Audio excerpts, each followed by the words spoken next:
Hello, today is Thursday, February 11th, 2021. I'm Joe Schmidt from TC2, and this is Staying Connected. In late October, we did a podcast discussing the Gartner Telecom Expense Management, or the TEM, as Telecom Expense Management is abbreviated, is the TEM market guide from Gartner. And we gave you our viewpoint on this industry based pretty much on the work that we do for our clients. Today, we are back to discuss our outlook on TEM services in 2021. I'm joined by my fellow TC2 director, Theresa Knutson, and Steve Rosen, who is a partner at LB3. Both Theresa and Steve have done a ton of work in the TEM space, and I am thrilled to have them with me today. So, Theresa, let's start with you. What is the outlook for 2021 in the TEM space? Hey, Joe, it's great to be back on Staying Connected.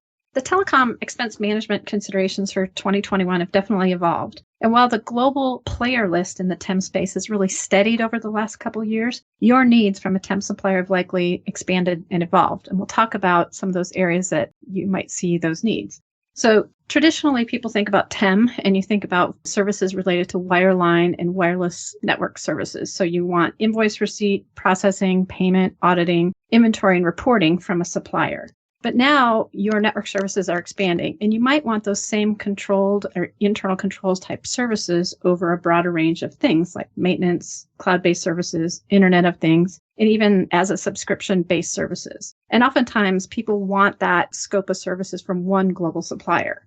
So visibility and understanding are key for IT services. You need to know your contract details, you need to know how you use those services, and then be able to correlate those two back to how you are billed for those services. So you want to make sure you're realizing the cost savings that were promised by the adoption of a technology or through a contract negotiation. Yeah, you are right, Theresa. You really do have to understand the billing and the nuances of how the services are used to know if it makes sense. Likely companies don't have that expertise in-house or the bandwidth within the team to focus on it. So, Theresa, I also understand that there are now a couple of new acronyms in the space. CEM, or Cloud Expense Management, and I guess a slight enhancement of TEM, which used to be just Telecom Expense Management, but now I understand it's rebranded as Technology Expense Management.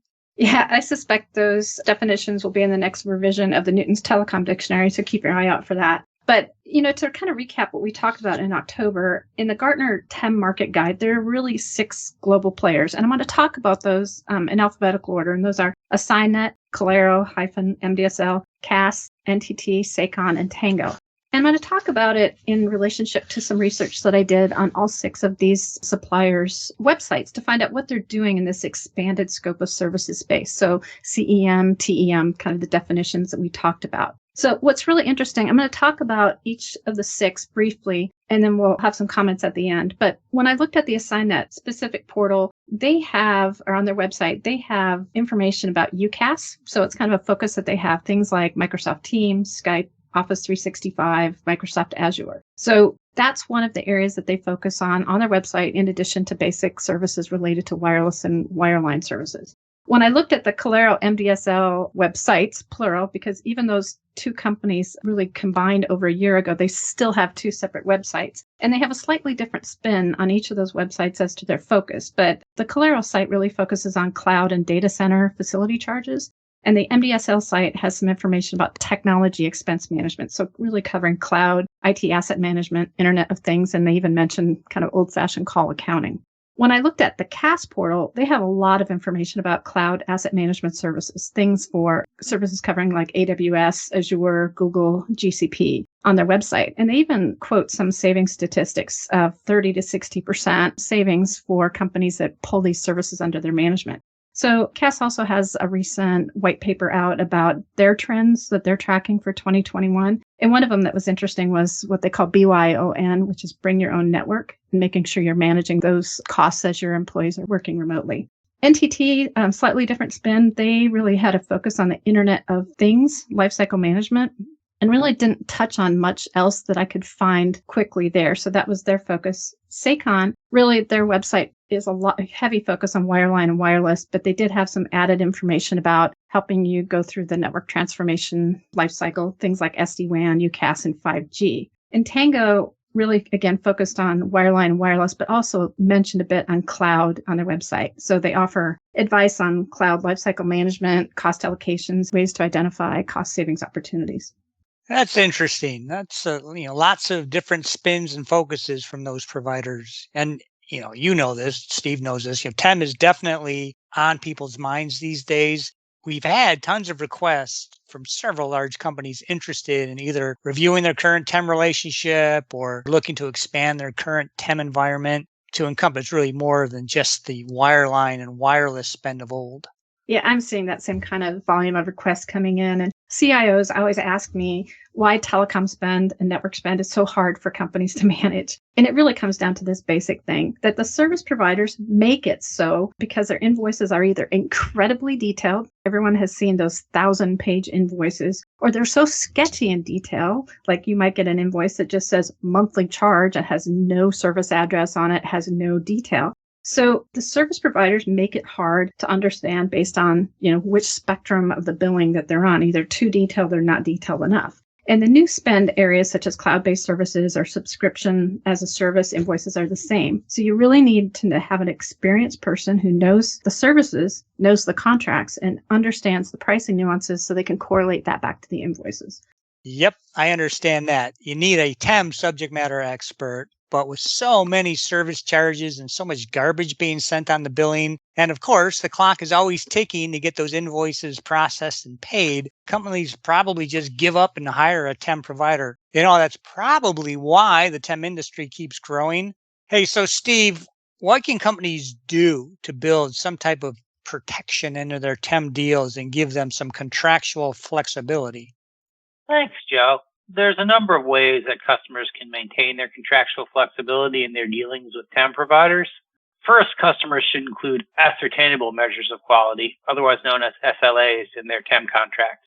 These quality metrics might include the obligations to apply the correct contract rates, to timely pay invoices, and to timely update the circuit and equipment inventories. The customer would then have the right to either full termination for cause, or even more importantly, partial termination for cause, for example, by service or by region, if the TEM provider consistently misses its SLA targets. Second, the contract should be structured as a single master services agreement with statements of work for different regions and different services, and the SOWs themselves should be terminable for poor performance as measured against the SLAs. Service by service and region by region SOWs are effective because billing platforms, payment methods, and dispute procedures vary by service and by region. And by allowing for SOW by SOW termination, the customer can signal its dissatisfaction with poor TEM performance by service and region without blowing up the entire deal and leaving itself with no TEM coverage at all. So, Steve, I've seen that M&A and business unit divestiture, it's a big deal with companies right now. So what should companies be thinking about if they're going through some type of change like that? Great question, Joe.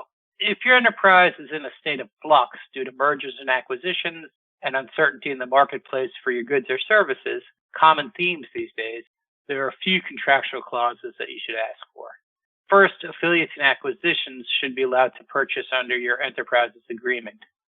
Second, if you spin off an entity, there should be a pro rata reduction in charges. And finally, while it is admittedly difficult to get a business downturn clause with any teeth, if your enterprise can get some reduction in charges in the event of a bona fide business downturn, that would be quite helpful. All right, thanks for that, Steve. Okay, Theresa, if a company wants to understand how much a TEM solution is going to cost, they should do a competitive procurement or at least some type of price discovery, right?